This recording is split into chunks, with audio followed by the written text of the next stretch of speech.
And welcome back to Ship of Fools, a nautical D&D actual play podcast. My name is Hannah McLean, and I am, as always, your dungeon master on this nautical adventure. Joining me today, I have Andy Latai, Finn Fisher, Nolani Stevenson, Regin Stock. Regin Stockwith. Keep it together. And Taylor Wallace. Malachi Kasir. Thank you, Nani. That cough really bought me some time to finish chewing. We're all We're doing amazing, guys. together here. the sheer amount of unprofessionalism I'm forced to deal with every day. We are back on the Lunluma Ocean, so let me give a little bit of a recap of the current situation, and then we can dive right in. So, the party has recently escaped from Dr. Retval's laboratory / broken friends out of Dr. Retval's laboratory after a complex series of encounters and betrayals. They made their way away from the exploding laboratory with most of their allies. I would say all of our allies. All of your allies. Yeah, all of your allies who were actually your allies. Except for Sebastian. Those two are no longer our allies. And sailed with Captain Amelia's ship kind of deeper into the Sea of Storms in order to escape from the navy of Lithios. You sort of processed what had just happened and made arrangements for the people who'd been left behind at AAA headquarters to meet you in the Sea of Storms, with the eventual aim of heading south to Angel Isle, which is the kind of hub of pirate and unlawful activity, located kind of at the northern edge of the Lightless Sea, which is the southernmost reaches of the Lunluma Ocean. You dropped anchor at a island in the Sea of Storms that seemed like a relatively safe spot to wait for a couple of days for the other ships to catch up with you. Essentially, for the past 2 days, you've been basically parked, waiting for Matt Black and for the other ship that escaped HQ to come meet up with you. Where we left off, the party had just had another of their famous series of cryptic dreams, cryptic and unsettling, and you are all waking from that in the morning to discover that the lookouts above are shouting "Sails ahoy!" as the other ships from HQ have been spotted kind of on the horizon. Kind of couple other matters of note. Nurgle is not with you, as he has been sent to follow the adventurer's airship as it kind of took off. Finn sent him to trail the adventurer's airship and kind of figure out where it was going. I said a couple of matters, but I actually think that was the only one I wanted to mention, so... It's a weighty matter. Yeah, so for right now, you guys have woken up from your series of dreams. Finn wakes up bone dry, which is unsettling, because usually his bed is soaked over the course of the night. Ew. With sweat. I should specify, with sweat. Uh-huh. He exudes salt water constantly over the course of the night. Ew. Above you, the lookouts are shouting, like, "Sails ahoy!" And you can sort of hear, you guys are down in the, like, crew area in your hammocks. Malachi's also sweating, but not as profusely and disgustingly as Finn. No, but I'm not sweating. That's the problem. Oh, that's right. You're bone dry. I'm sorry. I forgot. Regin. What? Regin, oh god, he's completely soft. What? Look at that. Oh, shit. Oh, yeah. Ah, damn, it's... I've never had a boner. This isn't new. Malachi, you must have had an unsettling dream too. That's too bad. What? My dream was like... it was another dragon thing. So we all had horrible dreams. Oh yeah, arguably worst dream I've ever had. Wow. But thankfully, it's an absurd premise because no net could ever capture the lurker. Say that again. One more time. Just run that by me. No net could ever capture the lurker. It's simply impossible. I'm not even worried about dramatic irony here because there's just no way it could ever conceivably happen. Okay, yeah, I buy that. Well, I've never seen him, so I can't say for sure. We hear the shouts, right? Yeah, you guys can just go upstairs if you'd like to. Yay, our friends are here! I had the same dream as always. You guys go up to the deck, where you can see the sort of, like, morning activities of the ship are taking place. And in fact, this time, people are starting to kind of transfer the ship from, like, you know, the way that the sails are and stuff for not moving for a couple days to the way that the sails are going to be to need to move. Yeah, what way? We all know how ships work. We all know the way. We don't need to get into it. We know the way. I don't need to describe it for you. Can I actually have someone roll a d20 for me? So I rolled a nat 1. Okay, cool. Maybe How about it's good. somebody else? Maybe that's a good thing.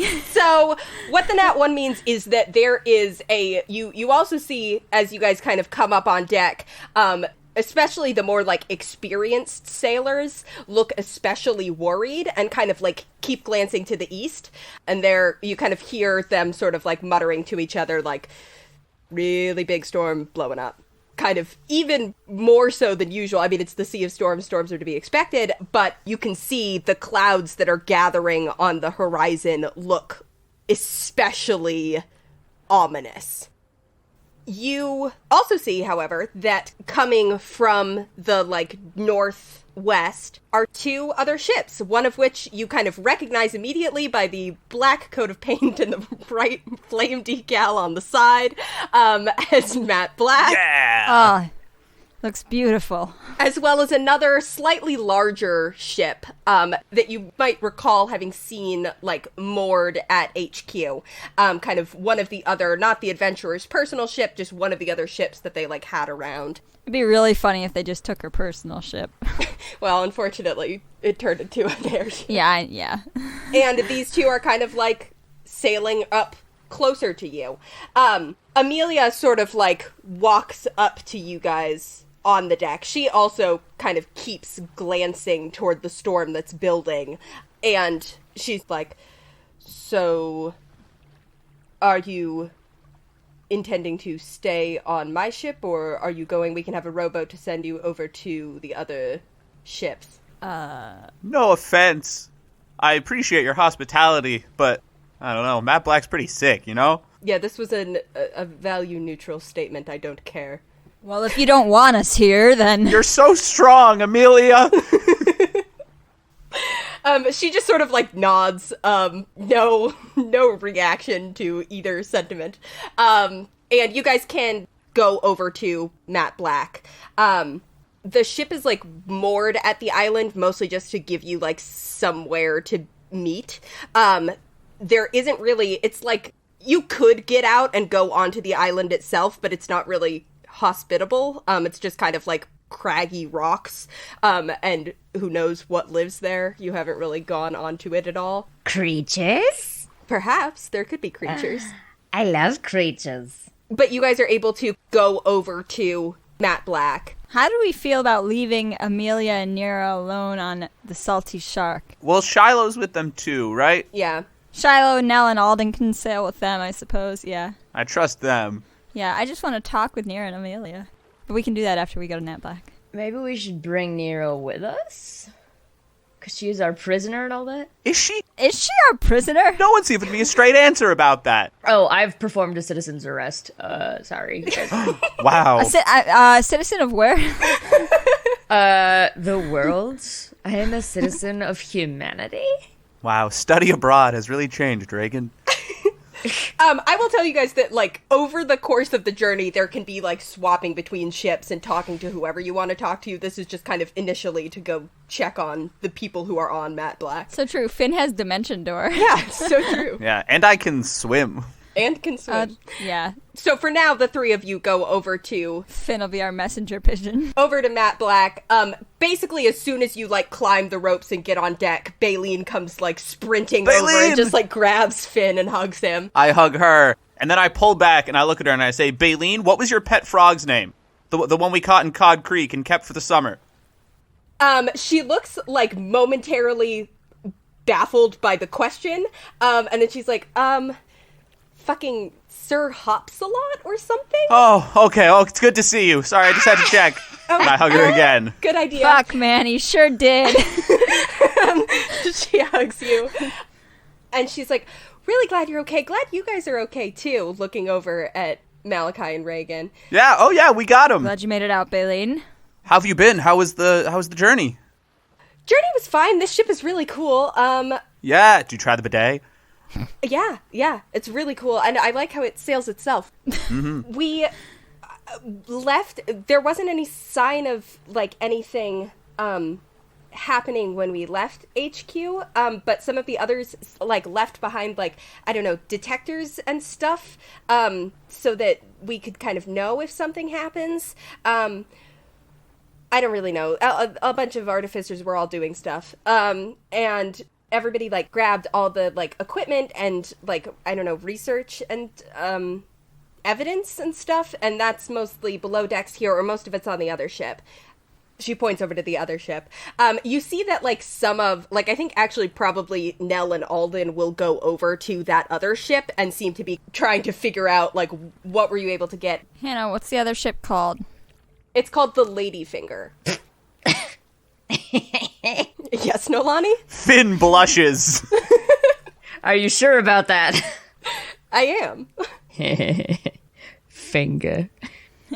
Lady. Yeah, so Nell and Alden kind of go over there and you can see them sort of like talking to the others who are there and sort of discussing the plan, probably.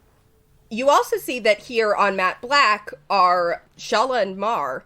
I think are initially were kind of like below decks, and as they sort of come up as you guys are on deck, you see Mar kind of like hangs back, but Shala comes right over to the group and is clearly like looking to make sure that you guys look like you're okay, and especially that Malachi looks like he's okay. Mommy. She sort of like looks you up and down and she's like, "You're all right?"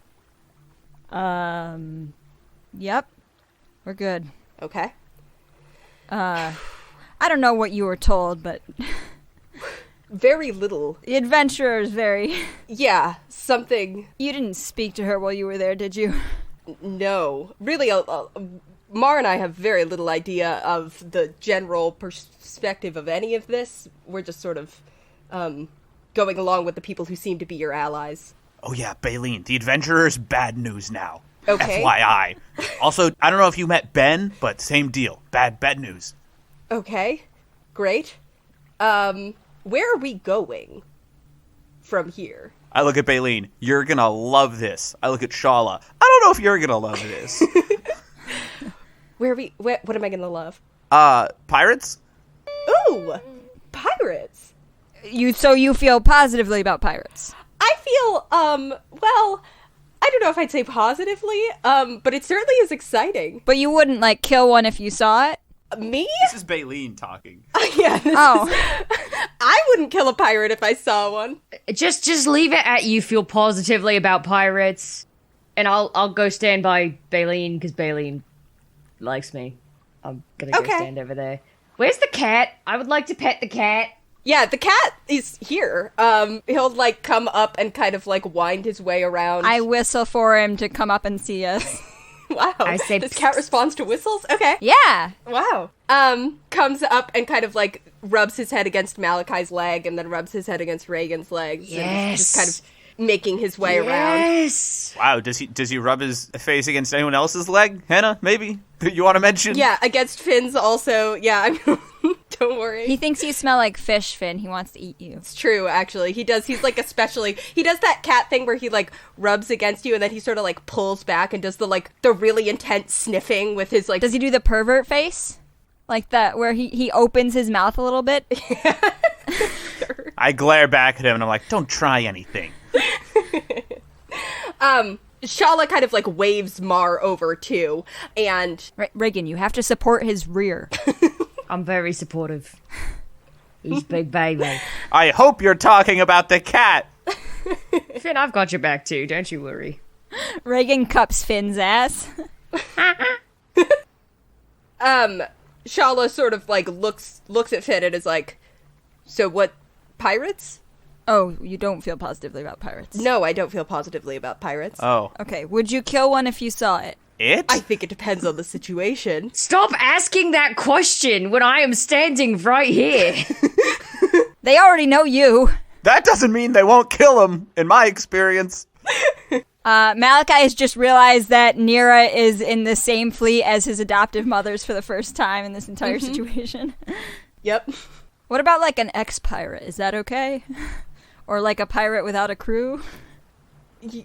Ex-pirates generally tend to be okay. Yeah, the ex part in there really helps. I fear I may have spoken too soon. I mean, also, ma'am, neither of you are like the Hulk. You're not gonna, like, see a pirate and just, like, fly into an uncontrollable murderous rampage, right? No, although... Like, you're intelligent people. Probably good to check that. You never know who's secretly the Hulk, but no. I narrow my eyes at everyone else. Okay, so we're going... To Angel Isle. You know it? We've certainly heard of it, everyone kind of knows that it's out there somewhere. I whisper to Baleen, the name is very misleading, apparently. Yeah, that makes sense. I guess you'd want it. That sounds like pirate humor, to just kind of call something it isn't. Classic. Are you saying a pirate would lie to us? She kind of, like, shrugs, and she's like, I don't know a lot of pirates. Again, pretty much just Regin, and even then I'm a little unclear on the, like, situation in terms of how much he's a pirate, so... I came out to have a good time, and I'm honestly feeling so attacked right now. Come on, Prowl. Regin, none of these references have been to you. Regin takes them all very personally. I'm not like other pirates. Shala and Mara are clearly not happy with the situation, but honestly enough has happened that they've got a little bit of the kind of like, okay, sure, this might as well happen. At least our son is not dead.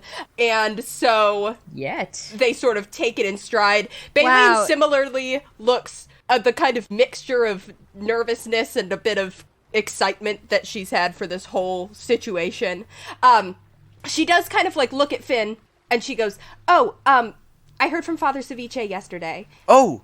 He says that that Gillsbury is, that all the boats got destroyed, but that otherwise they're pretty much fine, and that they haven't seen any more ships since the ships left, so... Alright, did he say anything about my dad? He said that your dad's doing okay, but it sounds like he's pretty hurt. I don't know, he only had 25 words. Yeah. Alright. Well, at least we're back together now. Yeah. That's a step. There's still no... We couldn't just drop me off in Gillsbury on the way to Pirate World? Geographically, I'm fuzzy.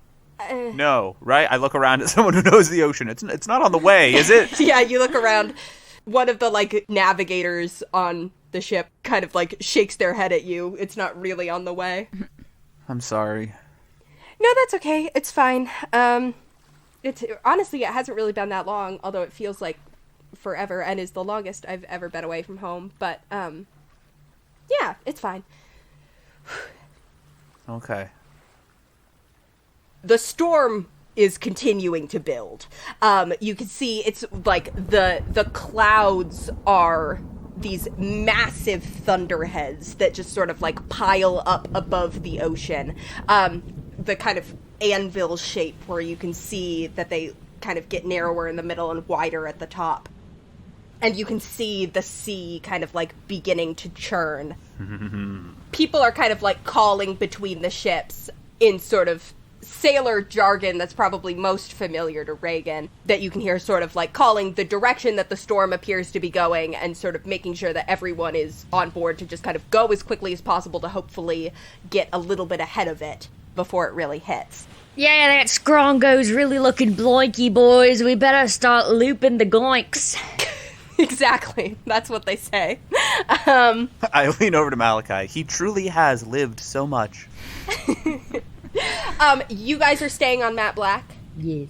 Yeah. Yeah, so can we... Who is where? Shell, Alden, and Nell are... Shell.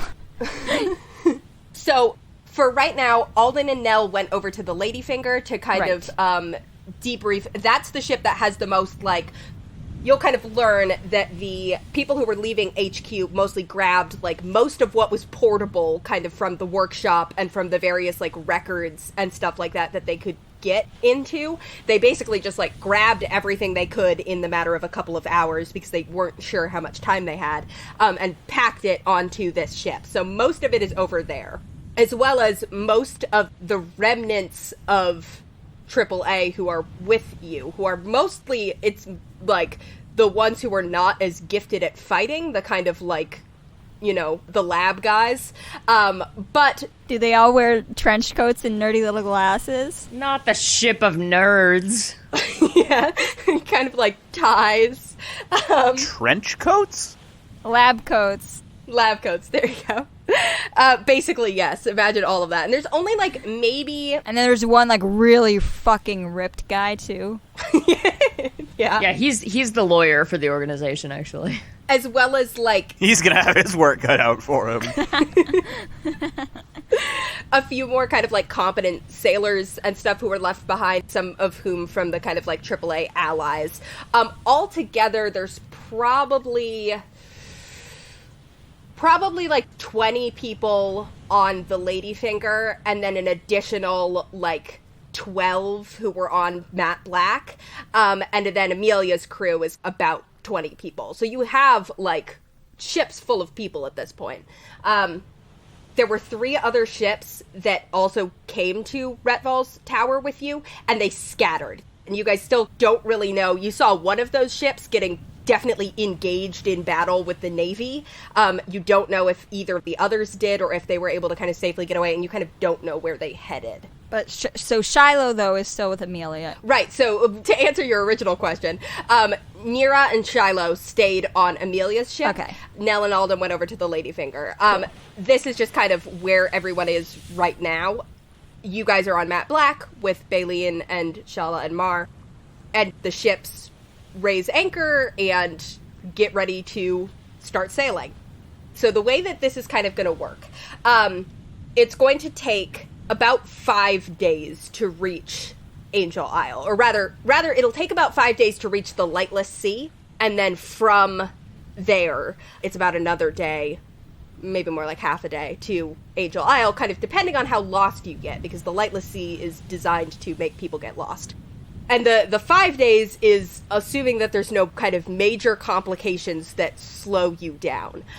For every day of travel, I'm going to ask for 1 d20 to determine how bad the storm is, and then another d20 to determine if you run into any additional complications. For your first day of travel, the storm is bad.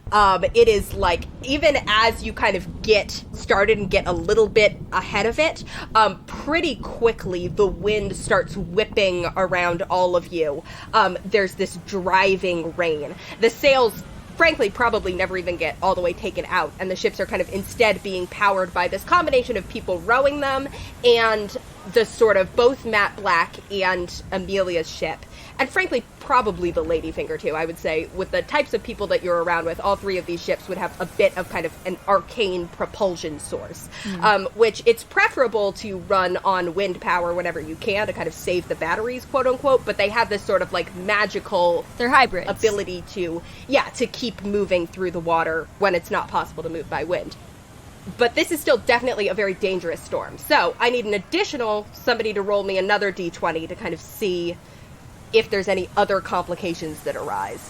Yeah, somebody else do that. 10. And then I need someone to roll me a d12. You have died of dysentery. Oh, 12. Ooh! Is this good or bad? 12. Cool. 12 complications. Hannah, if I'm out on the deck, can I be constantly casting Gust to counteract the wind blowing in my face? So, like, just around my head, it looks like there's no wind. Not trying to help the ship at all, just your face. It's not powerful enough to help the ship. Wow, can't believe Finn doesn't want his hair dramatically whipped by the wind. Yeah, me and Regin are standing there just, like, absolute tangled. I'm doing this for a bit, and then I get jealous of how badass they look, and I stop doing it and just let it happen. It fucking windy. So, first of all, this is a bad enough storm that it kind of becomes an all-hands-on-deck situation pretty quickly. So can I get from you guys what you think you would be doing to sort of, like, help make sure that the ship stays together and is able to navigate its way through this storm? See, Hannah, I also don't know quite enough about ships and how they work. I'm going to use my proficiencies with both navigators' tools and watery vehicles. Yeah. To plot our hashtag course and Wow. keep us on our hashtag heading. Yeah.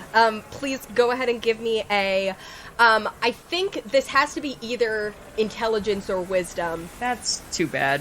And then add your proficiency bonus as well from your water vehicle proficiency. I'm gonna just stand at the prow of the ship and cast Control Water. Okay. To calm the seas around our ship and, like, make them flow. Just give us a little extra push in the direction we want to go. Okay. Hannah, can I have advantage on account of having two separate proficiencies? And it's my boat, and there's a cat here for luck. It's actually my boat. You're just the captain of it. It's our boat. Malachi, it's actually not really your boat, I gotta say. How is it Regin's boat more than mine? It's not. It's mine. He's the captain. It's Finn, you stole it. That doesn't make it exclusively yours. I feel like it kind of does. I'm going to say no to the advantage. I think it's enough of a situation that it's just a matter of getting to make the check. What did you roll? Hannah hates me and wants me dead. Uh-huh. I rolled a 2. So that comes to... A 5. A 5? Cool. You're trying to keep yourself on course. It's not really working that well. The storm is kind of... Could Malachi be doing his stuff by helping Regin, using his strong arms to keep the wheel in check? I will say, granting Regin advantage there. I will say if you want to forego your own check to help Regin with his instead, I'll let you do that. I will say that, like... Would it just be better to make my own? It would probably just be better to make your own. Andy, for you, doing Control Water to sort of keep the waves as smooth as possible, can I just get a check? Just add your, like, spell attack bonus. Huh, I'm trying to go straight, but for some reason we keep on veering towards the ship Alden's on. I'm not going to examine that. 22. 22, okay. You are kind of at least... Finn is sort of managing to get the ocean to respond to him as you're sort of, like, leaning over the prow of the ship, basically. Just sort of, like, smoothing out the waves. I've always wanted to be a figurehead. Malachi, what are you... I feel like intimidating myself into chilling out isn't going to help this one. No. Frankly, I would let you make an athletics check. Like, there absolutely are things that need to be held. Yeah. Yeah, like me. I'm pretty strong. I can do that. Yeah, I think Malachi's just going to be like, what do I need to hold? Me. Malachi holds 3 important ropes in one hand and Regin's collar in the other. Great. Go ahead and make me an athletics check. Bye, Regin. Oh, no. It comes to 11. Okay. You guys doing all right back there? So, what that means is this is not a catastrophic enough failure to have your ship, like, sink or anything like that, but it is definitely taking some damage from the waves and the wind buffeting it, and kind of a little bit worse is that you realize that you veered off course enough that you've kind of lost track of the other ships.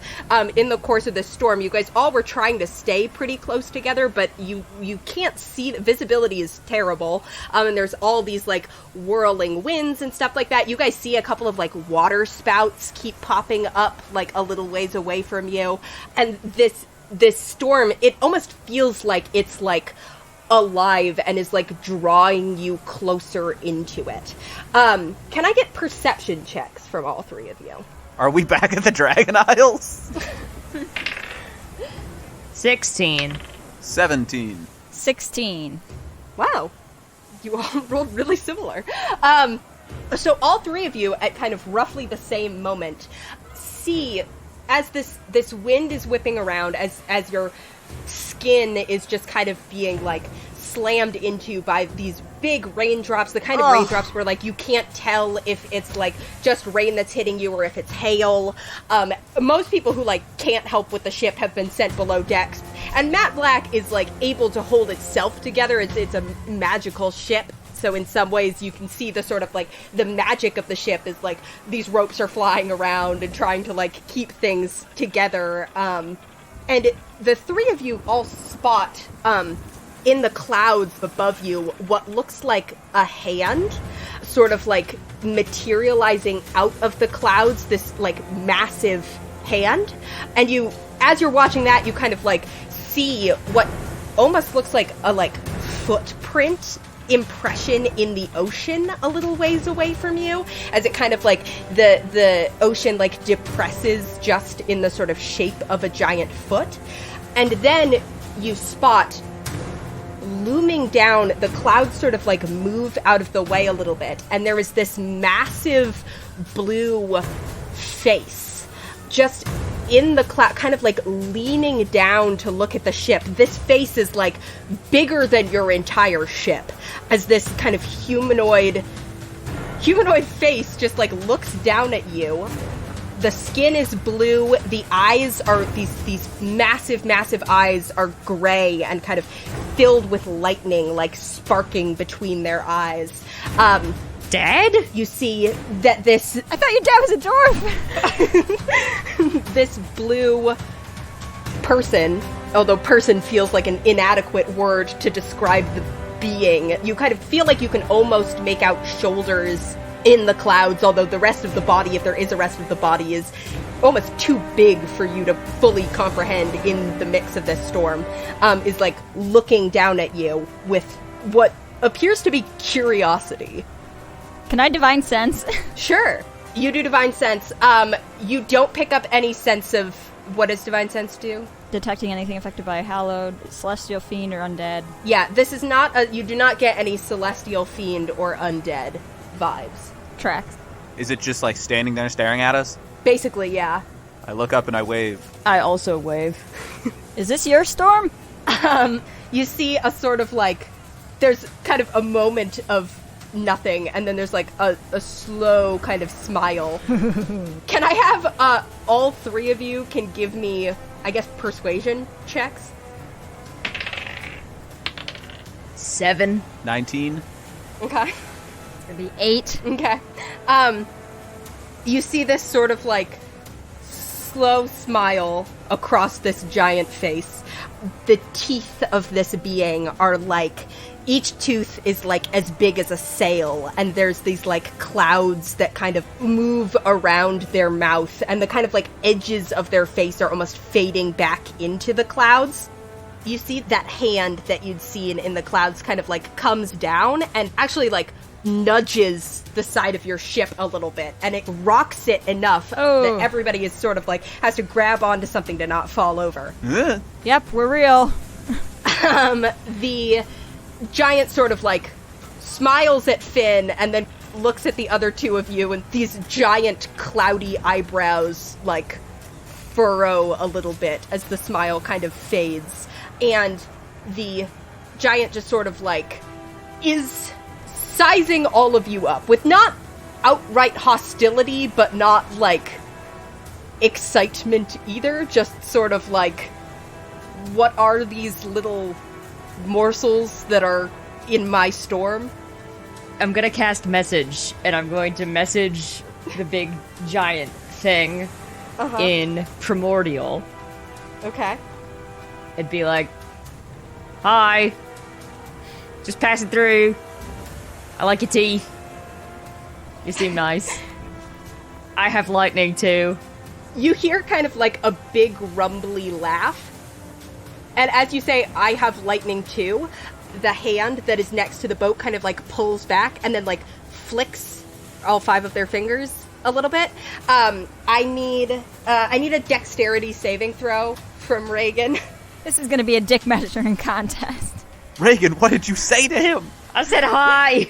And you are close enough to Malachi to get aura. And I also have advantage, because this is a visible effect, because I can see it flicking. Yeah. 17. 17 actually fails. So you take what would be 27 lightning damage, although I believe you can have it or something because it is lightning damage. I believe I can. What's half of 27? 13. Do you have to do anything, or does it just happen? I think it just happens. Okay. You kind of almost manage to dodge out of the way of this lightning bolt that comes streaking down at you, but you take the full impact of it, but your scales sort of like flash a little bit, and some of the energy of it is absorbed and just kind of like goes into you. And then, whoa! As I am knocked flat on my ass and slightly steaming, I just raise up my hand and flick my fingers the same way and cast Shocking Grasp. Not as an attack, but just as like a... Just as like a sort of little thing. Yeah, you can do that. Hi! They're communicating! The giant kind of laughs. You hear this booming laugh in your mind, Regin, as this is sort of the response to the message, and then all of you hear like an extra like rumbly peal of thunder that definitely sounds like laughter. And the giant just sort of like... Oh, very cool. The hand comes up next to the boat and just gives it this massive push. Your boat goes like careening across the ocean. All of you, actually go ahead and give me dexterity saving throws, all three of you. Yeah. 19. 14. Plus Malachi's aura would be 18. Nice. It's a dirty 20.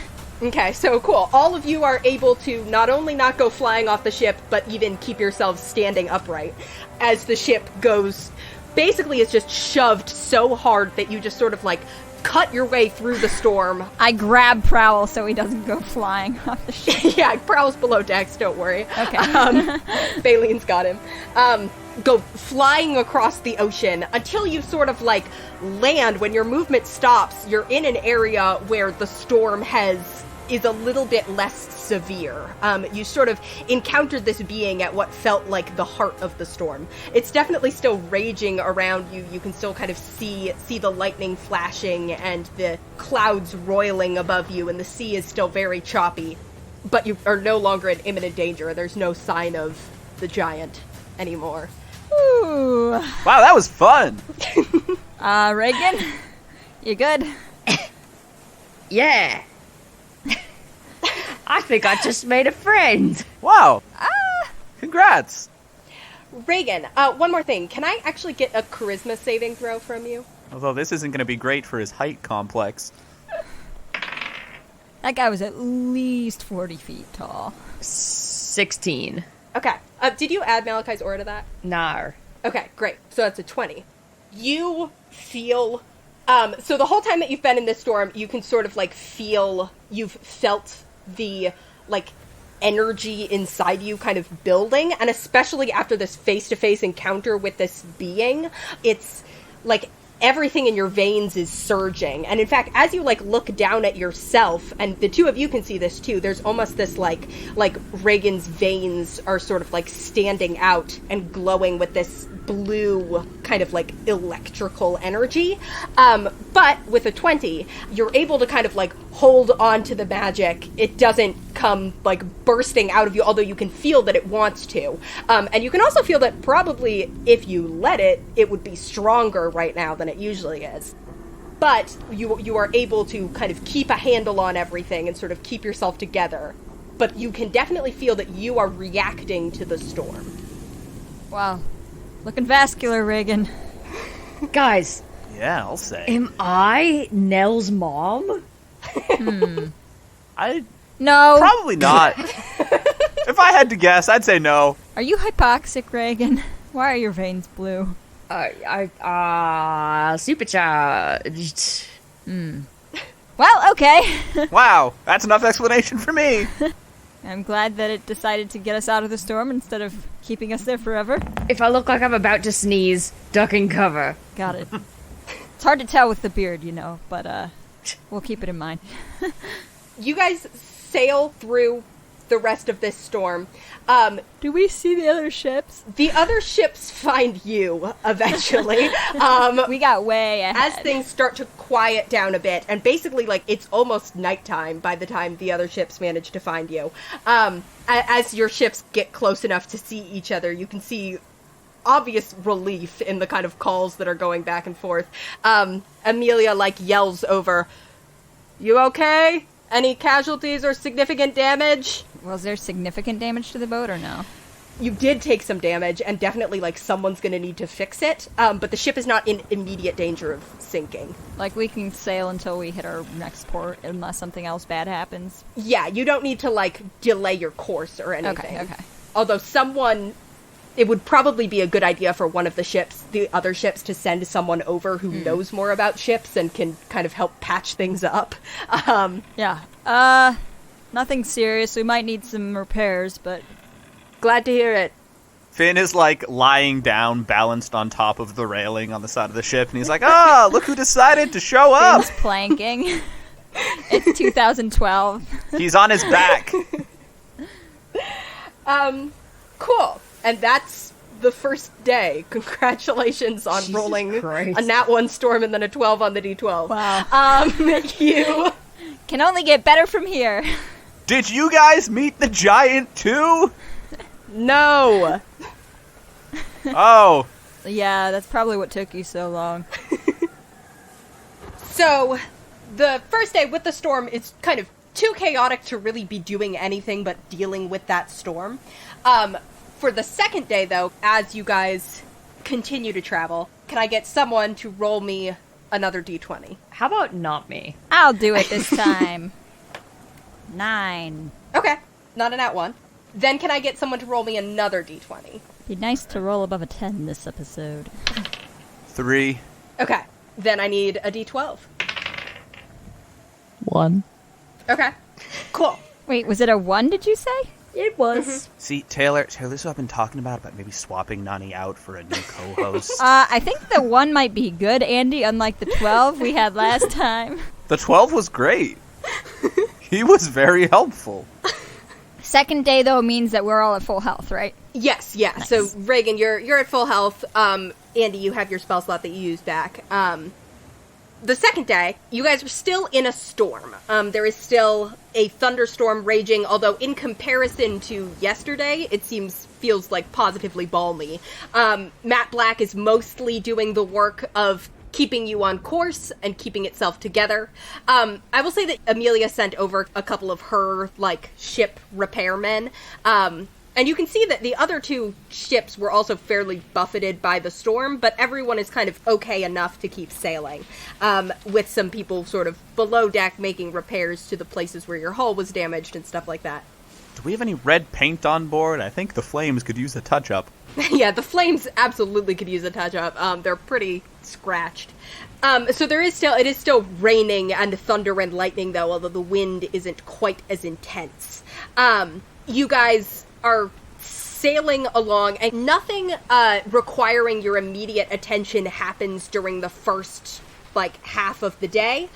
Is there anything that anyone wants to do during this period of time? I mean, I'll assume that we've briefed Shala and Mar and Baleen on the essence of the situation, maybe not all of the grimy little details. Okay. Baleen wants to hear the whole story. She's like a very... Oh, I tell Baleen all the details. Great. Oh my god, I could take my armor off and show them my sexy little scar. Yeah, you have... I don't do that, but I could. You could. You know it's there. For the audience, everyone make sure. Yeah, so you brief Baleen and Shala and Mar kind of on the situation. Baleen is definitely, like, I guess, like, unsurprised. Like, she kind of, like, she gasps at the twists and turns in the story, but it's in a, like, very much a, wow, this is, like, an engaging narrative type of way. She's a good listener. Yeah. Shala and Mar, as usual, seem concerned, but, you know, you all survived. Finn, are you summoning Nurgle back yet, or are you still giving him a little more? It's been, like, I think this is the 4th day since you sent him off, because there were 2 days of kind of waiting for the other ships to catch up with you, and now this is the second day on your way to Angel Isle. I think I'm gonna wait another day. Okay, cool. Although I do at some point during the day just like telepathically test if Nurgle happens to be within 120 feet of me. Can I talk to him? You telepathically test. He is not within 120 feet of you.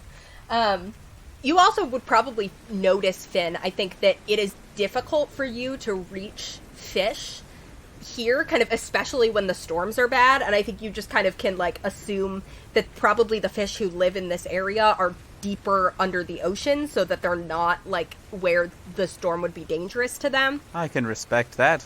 Yeah, that's just kind of a general about the marine life here. A little ways into the middle of the day, the storm gets a little bit more intense. Regin, I actually need another charisma saving throw from you. Still with aura. I'm gonna assume that you guys are sticking close enough in general. When after that whole event at Revol's Tower, we all follow in each other's footsteps like a little conga line. That charisma save is going to come to a 31. Okay. Which I think is possibly the highest single roll ever on this podcast. I think it might be. What was on the dice? Nat 20. Okay. Cool. I just stare in awe at Regin on the deck. Regin Frankly, briefly ascends to godhood. With a nat 20 that comes to a 31, you are not just, like, in control of your magic, but you feel, like, augmented by it. Like, you are, the lightning is responding to you rather than you responding to it, is kind of what it feels like. And, frankly, with that high of a roll, toward midday, a bolt of lightning comes streaking out of the clouds and is going to strike your ship. Nani, what does Regin do in this moment as you're sort of, like, standing on the deck? This storm, like, yesterday's storm felt hostile, or at least, like, it had a consciousness to it. Mm-hmm. This storm just kind of feels like the natural way of the ocean and the sky and the sea of storms. But there is an errant bolt of lightning that is kind of streaking toward your ship, which you sort of notice. You feel the, like, crackle in the air and feel it coming toward you in the moment before it actually impacts. Malachi is raising his hand to wave to the other ship to act as a lightning rod. Unwittingly. I'm going to make Taylor either real happy or real mad in this moment, and I'm going to pull a Zuko lightning redirection. Okay, cool. I'm going to absorb it and send it back. Cool. You sort of stretch out your hand. Malachi's like, wait, what's going on? Because he didn't know there was lightning. Make me an, Malachi is Katara in this situation. Just roll and add your spell attack modifier.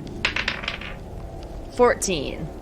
Okay. With a 14, you are able to kind of, like, you stretch out your hand and just catch this lightning bolt, essentially. Take the full kind of, like, you feel the shock, like, ripple down your arm. You do take, you're not able to completely deflect the energy of it, and you do take 14, which halves to 7 for you, lightning damage, as you sort of impact with the shock of this and send it bouncing back off into the clouds. But you are able to keep it from hitting the ship as you sort of just deflect this energy off in this split-second reaction. Did you see that? Whoa! Holy shit! Regin, that was awesome! Yes! What? Did I miss something cool? Malachi! Oh, no! Oh, that was you! Oh, my God! He caught the lightning! All of your hair is, like, standing on end. Metallica, ride the lightning! I run to a random crew member. This guy loves to get struck by lightning. Regin, this is twice in 2 days now. What are you on, man? We all chest bump. Yeah, everyone who saw it thinks it was sick as hell, and it was. We all chest bump, and Finn and Malachi get defibrillated. Oh, absolutely. Regin is still, like, sparking slightly. There's, like, a extremely powerful static shock. Oh.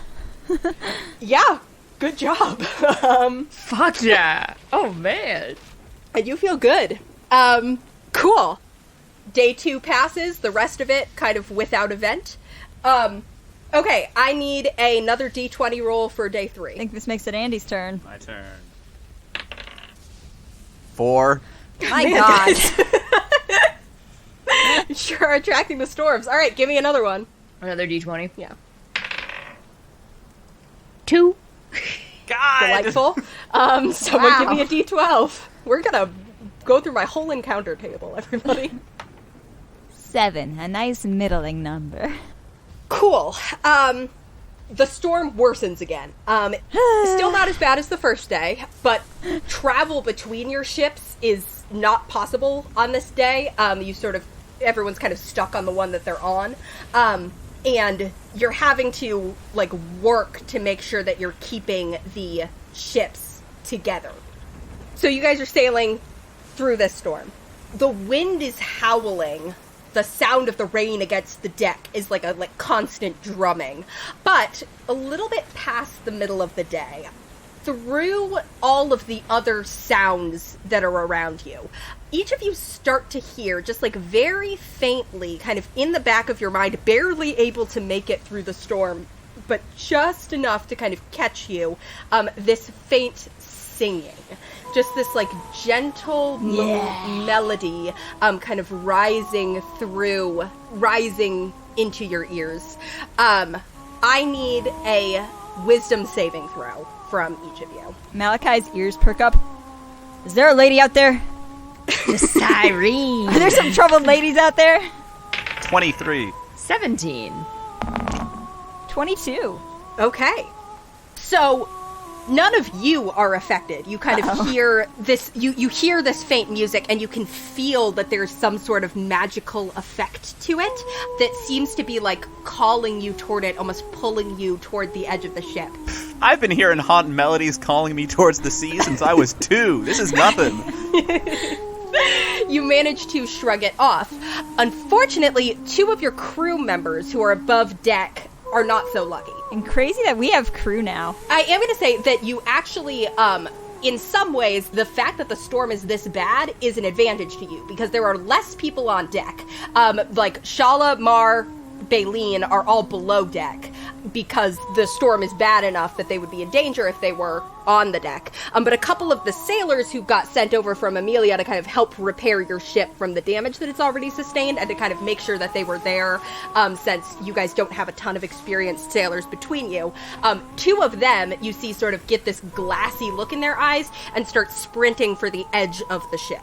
Hey! Hey now! Can I chase them? Can I body one of them? Yes, I will say that you have time for a grapple check. Go ahead and roll athletics. I try to trip one with my mage hand. Okay, I will let that be a sleight of hand check, Finn. 18. 26. 10. Okay, so Finn does not successfully trip anyone. The one that Regin is trying to grapple, let me roll for him first. You know, I'm doing a fucking Roman Reigns spear on this guy. That's what's happening here. Regin, he is still our friend. Regin is horizontal in midair. I know. Don't worry, it's non-lethal. Malachi had gone to the side of the ship to look for the ladies in distress, and he sees this guy running over to him last minute, tries to grab his arm. Okay, so the one against Regin gets a 14, so you kind of manage to successfully grab him and just tackle him flat on the deck. The one against Malachi gets an 8. So Malachi, as this guy goes to puts his hands in the diver position and gets ready to leap over the edge of the ship, you grab his collar and kind of haul him back. And fortunately, the way this particular encounter works, it's actually better for you guys to hit it in a bad storm, because you're able to sort of hold these guys back long enough that the song gets lost amidst the wind pretty quickly. She doesn't have a very strong belt, does she? I am also going to start loudly singing a sea shanty to counter it. Yeah, sure, Regin. I do want perception checks from each of you. 16. 3. 14. Okay. So Regin and Malachi, you guys are kind of too busy with trying to keep the sailors on the ship to see anything. But Finn, you kind of just barely managed to pick out through the storm this sort of like craggy island with all of these jagged rocks, and this kind of like figure sort of sitting on one of the rocks that sort of like, as you look at her, is oscillating between looking like this beautiful woman and looking like this sort of like hag-like creature with sharp teeth. Lizzie? Sort of like snarling. Looks very irritated as your ship is pulling out of range of her song. Sorry! Soon may the wellermen come to bring us sugar and tea. I hope you find some hapless sailors that I don't know. One day when the talking is done, we'll take our leave and you and guys go. sail on. As they were grappling the guys, Finn was like on the edge of the deck, ready to jump in after one of them, but he's really disappointed that he didn't get to. Sail on, me boys, sail Like, oh, we're good? We're good? I don't need to... Finn, do you want to hold this one? No, I'm not strong. You can put your hand on his coat like you're helping. It's not the same. Okay. You can hold me back. I grab Malachi. Don't do it, Malachi! Oh my gosh, you're too strong. How am I going to get to her? Finn, let me go. Don't, Finn. I'm kidding. This is part of the bit. I know. I didn't forget. Cool. Can I get a Storm D20 for day 4, please? Nat 20. Whoa! The Cool. epic highs and lows of high school sailing. I do still need a second D20 from someone. 10. Okay, cool. The 4th day finally dawns. Not clear. It's never fully clear. But the kind of cloud cover is just sort of like low and gray. There's like a little bit of a trace of fog over the ocean. It's maybe like sprinkling a little bit, but there is no proper storm despite the rumbles of thunder that still exist in the distance. The seas are kind of standard for the sea, and you guys have a kind of more peaceful day than the ones you've had. First question, do any of you have anything you want to kind of like take advantage of the more quiet day to do? I think it's time to bring back my boy. Okay. I sit out on the deck. First, I look out at the sea and I'm like, yep, that's some standard sea right there. And then I kneel down on the deck and do my ritual to summon Nurgle. Cool. You do your ritual, there's a little shower of seawater, and Nurgle appears on the deck in front of you. He looks a little bit frazzled. Like his feathers are kind of like puffed up, and he sort of like looks around like anxiously at the rest of the ship. He seems unhurt, like he doesn't really look any different physically than the last time you saw him. But he definitely looks just generally like uncomfortable. And he, as you summon him, he sort of like hops over to you and kind of like pecks at your leg in an affectionate manner. I nuzzle him comfortingly. How was it? How'd it go? You all right? He communicates to you that he's fine. He flew after the ship, which basically the airship was able to go high enough to sort of like go above most of the storms in the Sea of Storms, is sort of how they've been traveling as fast as they've been traveling. Nurgle kind of stayed at a safe distance, doesn't think that they spotted him because no one like shot him or anything like that. He says that eventually he communicates, says is too strong of a word, but communicates that he actually lost them like a couple of days ago, but that at the point before he lost them, they were still heading directly east, basically over the Sea of Storms, making better time than a ship could make on the sea, making a beeline basically for the Aberrant Sea. Oh, thanks, buddy. You're very brave. Oh, Nurgle, you're back. You're gonna get a treat tonight. Make an insight check for me, Finn. That one. What is with you guys today? Okay, cool. Even with an @1, you can clock that his general, like, unsettledness is not... It's due in part to being, like, separated from you, but you kind of get the sense that there's, like, something else going on, but you're not really able to get any more of a lock on what. All right, guys, I have 2 important points. One, Nurgle's back. He's made his report. The adventure's pretty much sailing due east, straight for the Aberrant Sea. Second, where can I get some French fries? ASAP. Thank you for your input. Bad news. Nurgle, are you okay, man? You look a little... Okay. Do you want us to have Shiloh make you an anti-scrying bracelet? He doesn't seem to understand what that means. He doesn't seem to understand what that means, but now that you mentioned it, that's a good idea. All right. I'll put in a request. He could have a stylish little ankle bracelet. He likes the idea of a stylish little ankle bracelet. We'll make it colorful so he can be attractive to a potential mate. I whispered to Nurgle, as long as you put a ring on it. When Nurgle presents Vance with the ring that makes you die. Nurgle Vance endgame. Somebody's endgame. End of the game for somebody. Cool. I raid Matt Black's pantry, and whatever the best treat for Nurgle would be, I give it to him. Nice. He seems to kind of, like, be comforted by that. You find some, like, probably, like, crackers are the closest thing to French fries you could manage on the open seas. Surely Solaris had, like, some fancy truffle oil for fries down there. Oh, for sure. Yeah, you're starting to run out of Solaris's food because it's been weeks at this point, so most of the luxury goods are no longer edible. But we don't often have occasion for truffle oil. Some, like, truffle oil probably is still doable, so you put that over the crackers, see if that kind of helps. I give him some gourmet crackers. I wrap him up in a little blanket. I shred some Parmesan over them for him. Add a sprinkle of fresh... I don't know what you put on. Maybe thyme. Where are you getting fresh thyme? I don't know. Oh, you know. It grows. In the middle of the afternoon, a rowboat comes over to you guys from the Salty Shark. And Nira and Amelia both climb up onto Matt Black.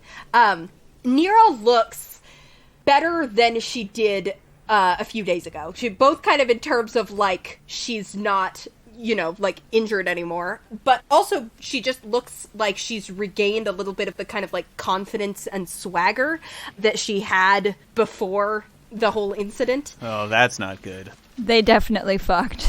She also has a hat on again, even though, like, her hat was gone. She's seemingly acquired another one from somewhere, and she sort of, like, looks around at you guys and kind of nods, and is like, all right, hi, been a while.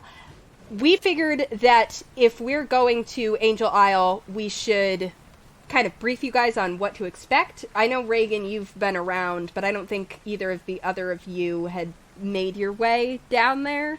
Not even close. Yeah. Are you calling me a whore? Well, He's calling you a pirate, but take it as you will. Yeah, all right. Both are fair. Both are valid. She sits down on, like, one of the crates on Matt Black's deck. Amelia sort of, like, stands next to her, and Nira's like, okay, so Angel Isle, we'll be there probably, like, 3 days. Hive of pirate activity. I don't know if my old crew is going to be there, but if they are, we should definitely watch out for them, and frankly, it wouldn't surprise me if they are. If I had just taken over a ship, that'd be one of the first places I'd head. Vance is going to have to establish his name as a captain and let them know that they've ousted me, and make sure that none of my allies are going to make any trouble. And are they going to be a threat now that they've been paid? Probably not, unless we pose a threat to them. I would rather not have to look at them at all, although I would fucking love my ship back, but right now I don't really have the resources to get it. So, yeah. You can tell that this, like, troubles her, but that she's sort of, like, already made her peace with it. She kind of shrugs it off and is like, so, I guess question one is, what are you, really, looking for? What are your goals here? We're looking for, like... There's somewhere safe to hide out a little. Somewhere our non-combatants can be safe and we can resupply.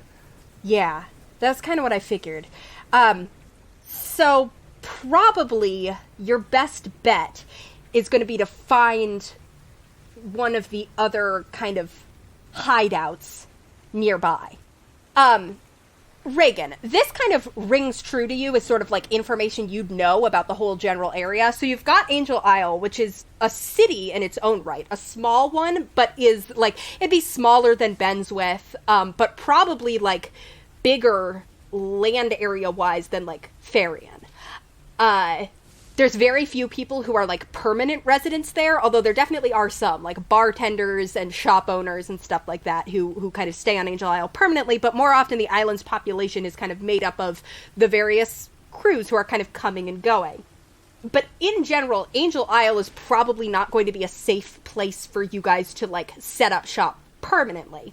What would be better is that also in the Lightless Sea, kind of within like a day's sail of Angel Isle, there are like various little islands and coves and like relatively safe pirate hideouts, where people will just sort of like park their ship for if they need to make serious repairs, or if there's, like, some reason why the crew is kind of, like, stopping for a couple weeks, or if they need a place to lay low, and, like, can't be at Angel Isle for whatever reason. And probably your best bet that you're sort of thinking to yourself and that Nira sort of explains would be to find one of those. Nira will say, like, the issue is you can kind of never know which ones already have some crew at it or which ones are, you know, unsafe to be at for the moment because there's some sort of, you know, monster or something that's taken up shop. But Angel Isle, there's somebody there who knows something about everything. So someone, if we sort of get there, ask around, go to the black market, ask around, you're gonna be able to find somebody who'll be able to point you in the right direction. The big issue is going to be if any of you, or really anyone, and she sort of like looks over at the other two ships, if anybody's got a bounty on their heads, you don't know of anything like that on any of you, right? Not that we know of, but I wouldn't rule it out. Actually, yeah. Yeah. No, we do have one. I don't know how active it is.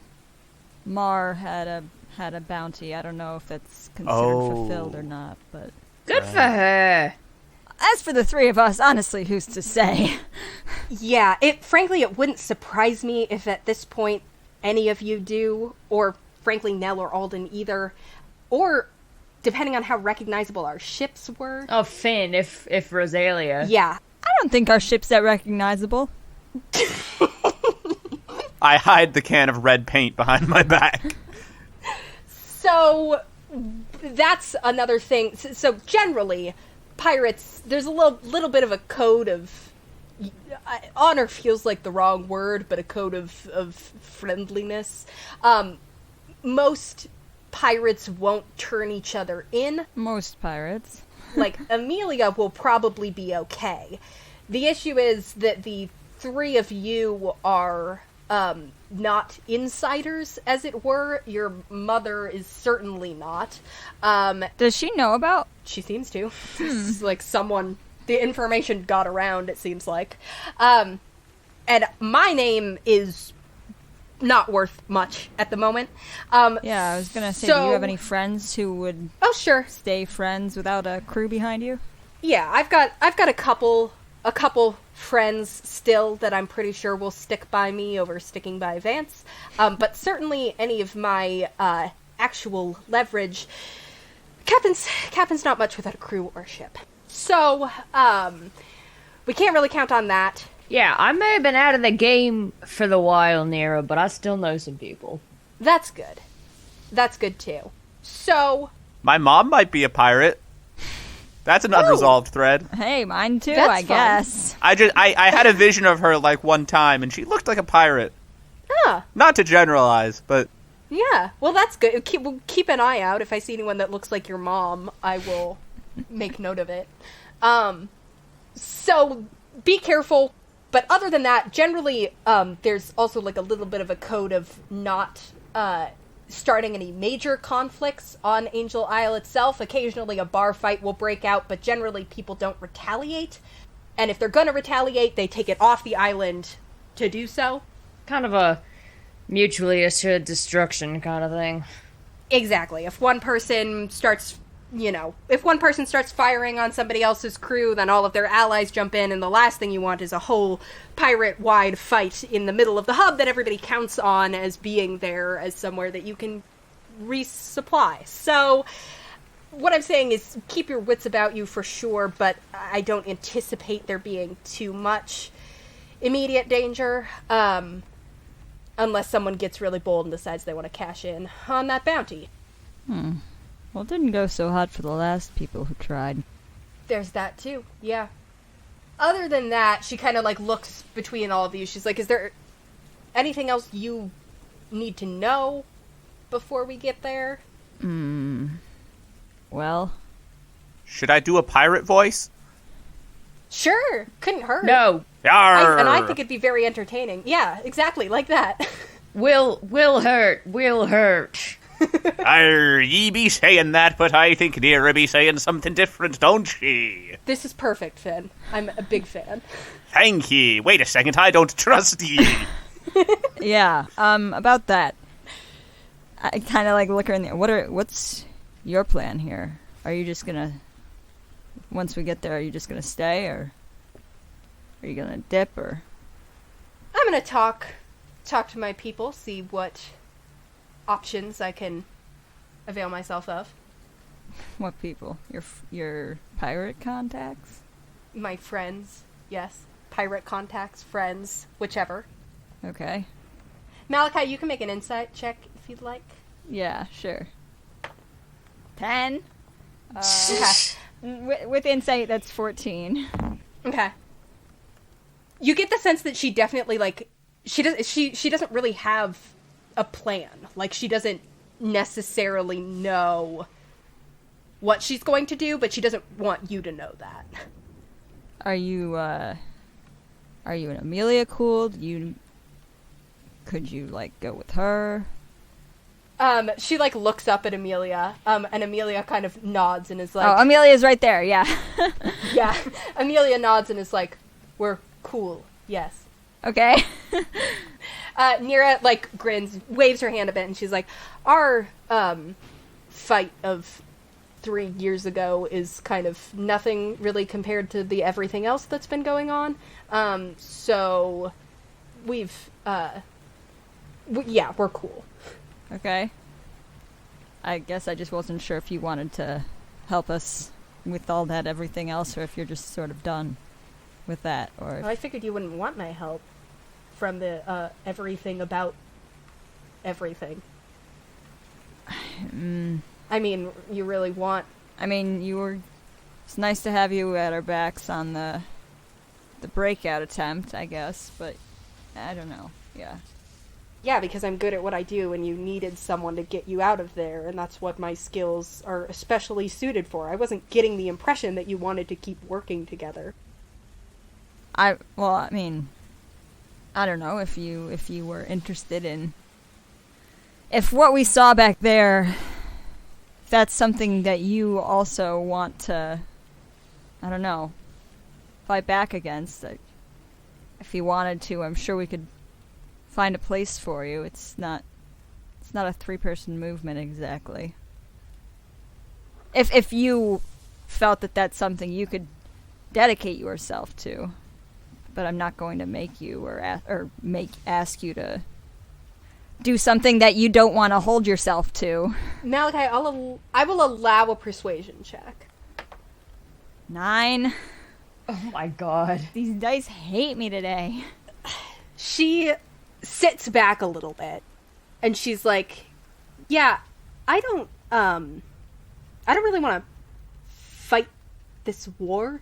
I was never with, even before everything, I wasn't with the Archaeological Artificers Association because I believed in the fucking quest or the grand mission or whatever. I just wanted to get treasure and have allies so that I wasn't sailing around the sea by myself and learn from an experienced artificer. The whole noble quest to destroy the Empire was never my thing in the first place. That was Ben's deal. I just wanted to learn and sail. So Ben's deal. I'm happy to help you. Well, I'm the one who knows pirates. I'm the one who knows about it. But frankly, I don't think you want me trying to be something I'm not. Yeah, I don't want that either. Ben, huh? Sorry. Yeah, she sort of like accepts the switch in conversation, and is like, yeah, sorry about, I don't know why I'm apologizing. No, we didn't have to turn you into a snail. That's true. Yet. I can think of some other stuff you could apologize for. I already did. Well, I guess I didn't apologize to you guys. Finn and Regin, I'm sorry for, betraying you and selling you out. Thank you. See, it feels inadequate to say. Yeah, us two specifically, because you were going to try and cover his ass. Yeah, well... And I mean, I understand. I respect it, but I don't like you. That's fine. I wouldn't expect you to. I close my eyes and turn away for a second, and then I turn back and I'm like, there you go. I removed the black mark from your name. For the past week, every fish in the ocean has hated your guts. Wow! That explains why I was feeling just a general sense of hostility radiating up from the ocean. Yeah, it's pretty cool, right? Glad to know that had a reason. I thought I'd pissed off something. Well, I guess I did. Yeah, you did! Anyway, she looks at you with a sort of like, just somewhat appraising look for a second and then moves on. She's like, yeah, so, Ben, I mean, frankly, I'm not surprised. I haven't seen him in years, but he certainly was always ready to do whatever it took. Is it some sort of personal vendetta for him? Sort of. So, you know, when we joined AAA, we joined at about the same time. And like I said, I wasn't looking for... When I joined, as far as I knew, they were just a sort of under-the-radar adventurers guild. Kind of similar to the way you guys thought they were originally, right? Yeah, I mean, we didn't know anything about the whole Empire thing at first. They just wanted us to hunt the cubes. Yeah, exactly.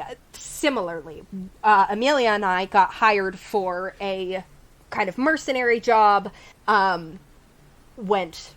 did well, got to come back to HQ, met Ben, and the three of us sort of hit it off and became a kind of unit.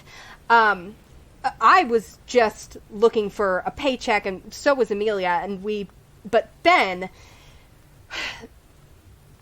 was looking for a purpose, or really what he was looking for was a story. I mean, he talked about how he wanted to make, not his own name, not exactly, but he was looking for a story that would elevate him and a purpose that would give him something, he was looking for something to be fighting for, and for someone who he could make the hero of the story he was telling. He always talked about wanting to be the person who sung about the gods and sung the kind of story that everyone in the ocean would hear.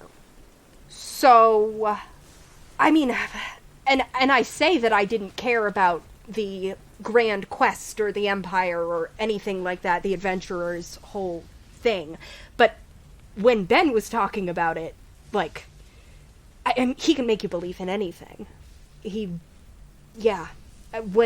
the three of us were working together, it did feel like I could be a part of something bigger and something that would actually change things. And then, I discovered that I was only getting half-truths, and I got my arm blown off, and I realized that the story was more hollow than I thought it was. Yeah. I think it's all sort of been a pretty shallow front to... clearly it was never about the Empire. It was more just her power and not having anything standing in the way of that. Yeah. Which, but if that's still not your war, I can respect that. But, well, I don't know about respect, but... But it was enough of a something to get her to...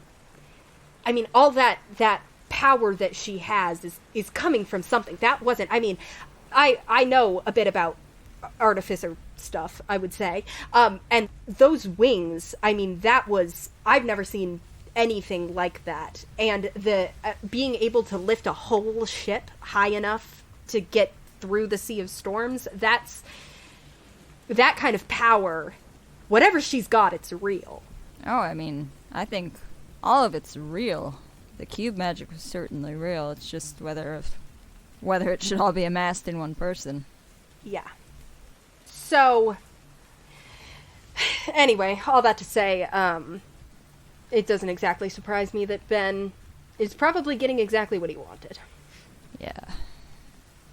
So you'll sail with us, and then you'll stick around a bit? I'll stick around a bit. I'll get you, I'll make sure you guys don't get, swindled, shanked by a pirate in Angel Isle, or, gamble your ship away or anything like that, but... That felt pointed. Oh, we would never, right? Malachi looks at Regin and Finn. Finn looks at Regin. Regin looks behind him. That shrinking thing is pretty convenient in terms of being able to just set it in the middle of a poker table. Yeah. Okay, so now that you bring that up... No. She kind of laughs and, stands up, and she's like, so, let me know if you need anything else. We still got a couple more days. This is all assuming we don't just get, a hole blown in the middle of the ship by a lightning bolt. But we've been pretty lucky so far. Oh, no, we're good. That won't happen. She knocks on the wooden edge of the ship. We've got this guy. Yeah, and she and Amelia get in their boat and go back to the Salty Shark. After that conversation, Finn is going to seek out, I guess, Baleen and ask, hey, do you know when everyone was evacuating the island, what happened to all the cubes? Was there still a closet full of cubes, or did the adventurer, absorb them, or what? Baleen? Let me see. I'm going to roll to see if she knows or noticed. Or do you know who I should ask about that?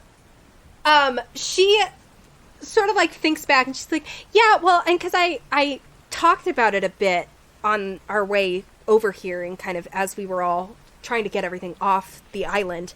Apparently, most of the cubes, people were talking about how a lot of the most powerful stuff that they expected to find was already gone. Even though it should have been left behind or was supposed to be left behind, a lot of it was just missing. But they did get some, and there were some, cubes that were, built into stuff, that were, powering little devices and such. And those, we still have them.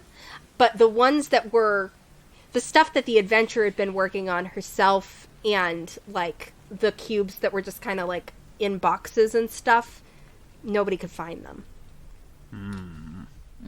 Well, that's not good. Yeah. It actually also is on the fourth day, kind of, toward the end of the day, that you... the ships are far enough apart that you probably wouldn't, hear anything. But Nell and Alden will come over to your ship looking a little bit, troubled. And Nell will be like, hey, just wanted to let you guys know, Lithios did attack headquarters earlier today. We'd left behind, the people who left had left behind, like, I don't know, ways to tell when something was disturbed, and all their little alarm systems started going off. Nobody was there, and most of our important evidence and stuff is with us, so that's good at least, but whatever the wards were around HQ, either they got lowered, or Lithios found a way around them, or something. So, just wanted to let you know that happened. Oh boy. This could have been an email, Nell. He doesn't say that. Frankly, there's not much more to say, but that's how communication works here. Yeah. Oh god. Guys, this means they've seen the obstacle course leaderboard. They know that we're the most formidable members of AAA. Oh yeah, for sure. Nobody erased that. We didn't take the leaderboard? No, there wasn't time. Oh! Ah. I did that for posterity. And you also, I think, frankly, Andy, this would have happened yesterday. I simply forgot about it. You would hear from Father Ceviche again. Ah! He just says, you hear, Finn, from Father Ceviche, "Still no other signs of aggression. We're rebuilding. Your father is recovering, although his leg is still quite injured. Your parents and Min send their love." Finn nods to himself and then responds, "Baleen and I are reunited. We're okay for now, but troubles aren't over. Hopefully I'll be powerful enough. My love to everyone. Your friend, Finn." So true. Cool. That's all the events I have for this kind of day with no storm that everyone seems like they feel like they need to take advantage of. Everyone's rowing all over the place. Exactly. But everyone kind of settles back as Malachi rows around the ship just to get some arm exercise in. Honestly, yeah, Finn goes for a dip. He swims alongside the ship for a little bit and then climbs back on. It's nice. You can sort of hear the other fish below the sea again, sort of all being like, "Whoa, hi." Hi! Busy day up there, huh? Yeah. Oh yeah, don't mind us, just passing through. I'm Finn, by the way. Nice to meet you all. "Wow, nice to meet you too. And then there's a chorus of, 200 fish names. I respond and greet each of them individually. List them, Hannah. I refuse. Cool. I need one more D20 for the storm on kind of the last day before you will make your way out of the Sea of Storms. That's another 20 right there. Wow! So that Let's go. Wow, you guys! Cool. Everyone got all their work done on the 4th day, and then the 5th day is also so nice. is... Thank goodness there's no conflict in this. I do still need the encounter D20 from someone, please. I got it. 12. Cool. Yeah, everything remains quote-unquote peaceful. Again, I must stress that even a nat 20 day on the Sea of Storms would still be considered a pretty bad sailing day in the Western Sea. But it is enough so that it is not any complications that we mechanically need to deal with. You guys continue sailing, and toward the end of the 5th day is when kind of in front of you start to see what at first you're like, oh shit, there's another storm gathering. But as you get closer to it, you realize that rather than being a storm, it is this bank of dark, thick fog that just sort of like sits over the water. Malachi goes, Yeah, Malachi, it looks familiar to you, because you've never, I think Regin is the only one out of the three of you who ever would have actually been to the Lightless Sea. But Malachi, this, you feel like you've seen it, as you sort of reach this seemingly infinite stretch of fog as you start to enter the Lightless Sea. So, a little bit of information kind of about how the Lightless Sea works. The Sea of Storms, the main dangers are like that your ship will not survive the creatures and the storms that are out in the sort of choppy waters. With the lightless sea, the biggest danger is getting lost. People will just kind of get swallowed up by the fog and never seen again. It's why it's such a good place to have a pirate hideout, because Angel Isle is basically like, if you haven't been there, you can't find it. It's like you have to know how to navigate there. So you have to know someone who already knows it, basically? Exactly. Even you, Regin, would probably have troubles navigating there on your own. It's sort of the ships are managing to stay together. You actually, I think you guys would see that kind of as you approach the lightless sea, Nira goes over to the Ladyfinger, so that there's kind of like one person on each of the ships who can probably find Angel Isle, if you guys do get separated, which is very much a possibility. The other big danger of the lightless sea that you guys all would know is that it's pretty haunted. There are the ships that get swallowed up here sometimes make their way back 100 years later, only this time there's no crew, or the crew is different than they once were. There's kind of strange howls and distant singing kind of pretty much always, and you can never sort of tell what is calling to you specifically, or what is just sort of around. Generally, everybody knows that you don't follow the lights, don't respond to the singing, don't stray from the course that you've set for yourself. So, for the kind of 1 day of travel that you have for navigating to Angel Isle, Regin, I need you to make me a wisdom check and add your proficiency to it. Malachi or Finn, if you guys would like to do things to try and help him, let me know what those are. I want to just reach out to any fish that are in range and just be like, hey, like, can you point me in the direction of the island that's sort of a day's sailing from here that ships are often going to? Yeah. Make me a persuasion check, Finn. 26. Okay, cool. The fish kind of respond to you like, oh yeah, sure. You see, as you, like, if you look down into the ocean, the water, especially as you actually get into the fog, is this very, like, inky, almost purple color. And the fish that you're seeing or that you're talking to, Finn, are, like the type of fish that you'd normally expect to see in, like, the deep sea. These kind of, like, angler fish, and, like, there's a lot of bioluminescence going on as you look down. Sometimes you're seeing, like, schools of fish with this kind of blue glow to them. Hell yeah. So you're getting kind of, like, weird fish answering you, but they do point you in the right direction. That'll be good enough to get Regin advantage on this. Malachi, if you have anything, let me know. You don't have to, but... Hannah, I would also like to put up torches on our bow and stern.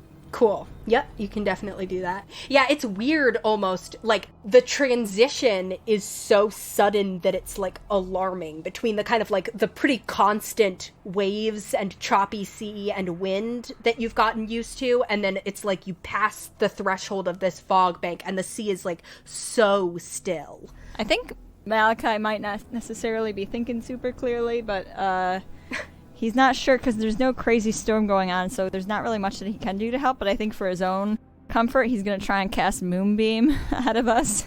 Okay. Cool. Malachi, no, you're going to hit the fish! It's only 40 feet tall. It doesn't have to go deep if I don't want it to. Everyone get out of the way!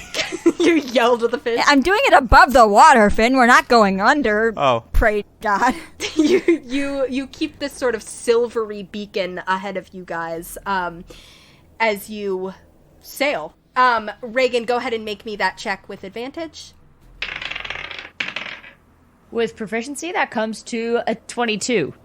Ooh, delightful. Yeah, and you guys, I'm going to roll for the people we've got navigating on the other ships as well. It's good we had advantage, because my other roll was a 2. Okay. Yeah, Amelia only rolled sort of mediocre, but with a 22 from Regin and a nat 20 from Nira. Yeah! I will say that those kind of high checks compensate for the, like, 11 that Amelia got. And you're able to keep all 3 ships together and make your way through the lightless sea on this first day, and you are able to successfully navigate your way to Angel Isle. Malachi's extremely on edge the entire time. As you sail, Regin, you sort of like are navigating mostly by the issue here is that like you can't see the stars in the lightless sea, and so that makes it a lot harder to kind of plot your course. But there are certain landmarks that you can kind of key off of, like, oh, here's where like the water gets a little bit shallower because there's like a big sandbar. Here's this rock formation that everybody knows to look out for. Stuff like that. And you're navigating by these landmarks, and eventually you're like, okay, and it should be right about. And just as you're thinking that, you start to see emerging out of the fog toward you, Angel Isle. It comes up suddenly. Like 1 second it's just fog, and the next second there's this city like almost right in front of you. The island itself is very dark. It's kind of built on top of these like mostly gray rocks. But the city has a kind of surprising amount of light to it, as there's all these torches and like magical lights bobbing around. The actual surface area of the island is not very big, but the city's been kind of like built out around it. Stretching out from the island in all directions are these long docks with just so many ships moored at them, like more than you guys have seen at a single island, and probably like comparable to the port at Dermator. There are just so many ships around, leading out from these long docks.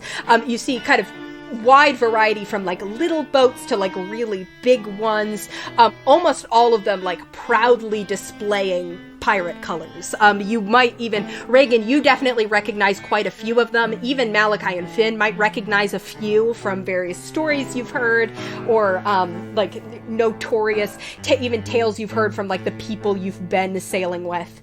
And the island is especially as you were starting to navigate toward the end of it, you were navigating by sound a bit, because you can hear the sounds of like conversation, shouting. Occasionally a little jaunty tune will like drift its way out above, just general city noises. As you guys start to approach, and as you start to steer your ships over toward a couple of empty spaces on the dock where you can moor, and then start heading right up. And I think that is where we will end our session for today, as you have safely pulled into Angel Isle. Oh, I'm so fucking excited. Woo. Yeah. Woo! Hey, Hannah, remember that time I got a 31 on lightning? I do. It was really, really cool. Can I be slightly bioluminescent, too? Permanently? No. Damn it. But I will say kind of like in the right lighting, maybe. Okay. The thing is that once you're out of the Sea of Storms, it fades a little. This is Mudbath talk. But We could consider my bioluminescence. I'm considering. Don't worry. Thank you so much for listening. If you enjoyed that, which we hope you did, you can find us other places on the internet. We are at Ship of Fools Cast on Twitter, Tumblr, and Instagram.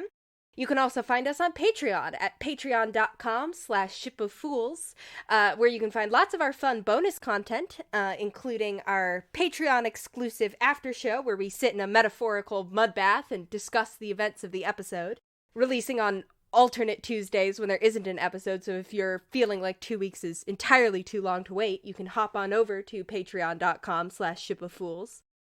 Thank you also, as always, to Theo Golden for our beautiful logo art. You can find him at tgoldenart on Instagram. Thank you to Lucas Mangold for our theme music. You can find him at lucascarlmusic@gmail.com for all of your music needs, nautical or otherwise. And thank you also to Laura Boyman for providing some of the music in this episode, most notably the beautiful singing of the sirens. And we will be back with another episode on April 26th. And until then, we will see you on the open seas. Bye!